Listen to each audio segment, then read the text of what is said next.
আসসালামু আলাইকুম, সবাইকে কেমন আছেন? আলহামদুলিল্লাহ আমরা ভালো আছি। চলে আসছি আর একটা ভিডিও নিয়ে আপনাদের মাঝে। আজকে আমি তৈরি করে দেখাবো কিভাবে মিট বক্স তৈরি করি। তো মিট বক্স খাইতে আপনার মেয়োনিজ লাগবে। আমার ঘরের মেয়োনিজটা শেষ হয়ে গেছে, তাই এখন আমি মেয়োনিজটা আগে তৈরি করে নিব।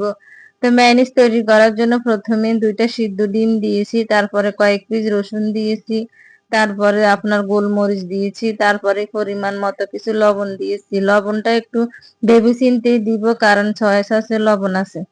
দিয়ে দিলাম 2 চামচের মতো চিনি, তারপরে দিব এখন পরিমাণ মতো দুধের গুঁড়া। এখানে দুধের গুঁড়া যা আছে সবই আমার লাগবে, বেশি নেই, যা আছে তা সবই আমার এখানে দিতে হবে। তারপর দিয়ে দিব আপনার এই যে ভিনেগার, ভিনেগার দিয়ে দিব 2 চামচ। ভিনেগার দিতেই হবে, না হলে ম্যানেজটা আপনার বেশি দিন ভালো থাকবে না। তারপরে দিবে যে আমার ভিনেগারটা পুরাই শেষ, দিয়ে দিয়েছি 2 চামচ, একটুখানি বেশি ছিল, সব দিয়ে দিয়েছি। তারপর দিয়ে দিলাম টমেটো সস। টমেটো সস এটা আমার হাতের করা, আপনাদের সাথে শেয়ার করছি একটা ব্লগে, দেখে নিবেন। তারপরে দিয়ে দিলাম সয়া সস 2 টেবিল চামচ। তারপর এখন দিয়ে দিব পর্যাপ্ত পরিমাণে রান্নার তেল, মানে সয়াবিন তেল। সয়াবিন তেলটা আমি 3 টেবিল চামচ দিব। 2 চামচ দিয়েছি, আর 1 চামচ দিব। দিয়ে তারপর একটু পানি অ্যাড করব, অল্প একটু পানি, বেশি দেওয়া যাবে না, অল্প একটু পানি দিব। এই যে দিয়ে আমি এখন এটা ভালো করে ব্লেন্ড করে নিব।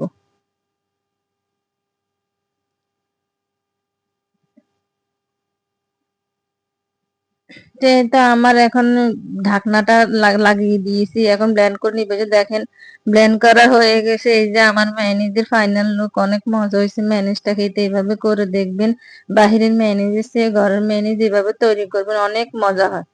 তো আর কি, আমার ঘরে মেয়োনিজের আগের খালি একটা বোতল আছে, ওইটার মধ্যে আমি মেয়োনিজটা ঢুকে নিব। সবগুলি ধরে না, কিছু আছে, ওইটা আমি এখন মিট বক্স তৈরি করে খাবারের সাথে দিয়ে দিই। তো আর কি, মিট বক্স তৈরি করতে চলে আসলাম। এখানে আমি কিছু কিউব করে কেটে মুরগির মাংস নিয়েছি, এই যে। তারপর নিয়েছি কিছু কিউব করে আলু কেটে নিয়েছি। আলুগুলা কিন্তু আমি হাফ সিদ্ধ করে নিয়েছি। তারপরে দিয়ে আমি কিছু চিকেন সসেস নিয়েছি। চিকেন সসেস গুলো একটু কেটে নিয়েছি, আপনারা যেভাবে পারেন সেভাবে কাটবেন, আমি এইভাবে কেটে নিয়েছি। এখন আমি চিকেনটা একটু ম্যারিনেট করব। কিছু আদা দিলাম, কিছু রসুন দিলাম, তারপরে সয়া সস দিয়েছি। সয়া সস শেষ হয়ে গেছে, যা ছিল তাই দিয়ে দিলাম। তারপরে দিব আপনার চিলি ফ্লেক্স, তারপরে দিব কিছু টমেটো সস, তারপরে দিয়ে দিব আপনার এই যে কিছু লবণ, তারপরে দিব আপনার গোলমরিচের গুঁড়া। এখন এগুলারে ভালো করে আমি একটু মেখে নিব। ভালো করে মাখতে হবে যেন চিকেনের গায়ে মশলাগুলি ভালো করে লেগে যায়। ভালো করে মেখে নিব, তারপর দিয়ে দিব সেই সিদ্ধ করা আলুগুলি। আলুগুলো দিয়ে আরো কিছুক্ষণ মেখে নিব আমি এখন। মেখে এটা সাইডে কিছুক্ষণ রেস্টে রেখে দিব। ধরেন এটা আমি যখন তৈরি করি তখন 12টা বাজে। তারপরে এটা আমি ভাজতে গেছি বিকেলে আসর নামাজের পরে। এতক্ষণ রেস্টে ছিল। যত বেশি রাখবেন ততই চিকেনের ভিতরে মশলা ঢুকবে, ভালো লাগবে খেতে। আর এখানে বাটিতে আমি কিছু আটা, কিছু মরিচের গুঁড়া, লবণ, কর্নফ্লাওয়ার দিয়ে ভালো করে মেখে নিয়েছি। এখানে আপনারা চাইলে বেসনও ইউজ করতে পারেন আটার সাথে, আমার বেসন ছিল না বলে আমি দিতে পারি নাই।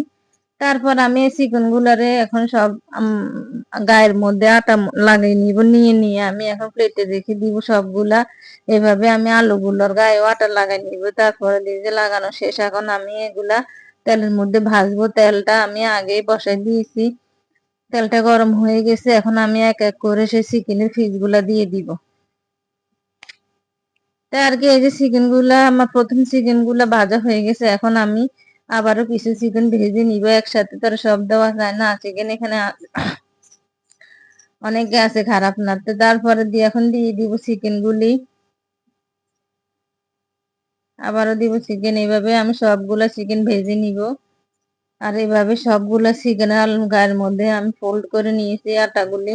আমি আটাই দিয়েছি, ময়দা দিই নাই। আমি সবসময় যে কোনো কিছুতে আটা ইউজ করি, ময়দা করি না, কারণ এখনকার আটা ময়দার মতো ময়দার কাজ করে। তো আর কি, আমার চিকেন গুলো এক এক করে সব ভাজা হয়ে গেছে। এখন আমি আলুগুলা এভাবে ভেজে নিব।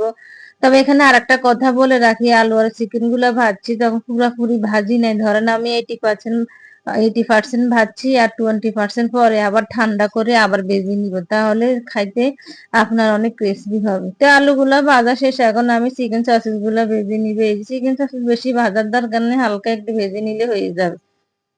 তাই আমার চিকেন সসেস গুলো ভাজা হয়ে গেছে, এখন আমি উঠাই নিব। তারপর ওই যে এদিকে চিকেন আর আলুগুলো ঠান্ডা হয়ে গেছে, এখন আবার ভাজতেছি দেখেন। তো এখন ভাজা হয়ে গেছে, এখন আমি একটা টিস্যুর মধ্যে এগুলি সব উঠাই নিব।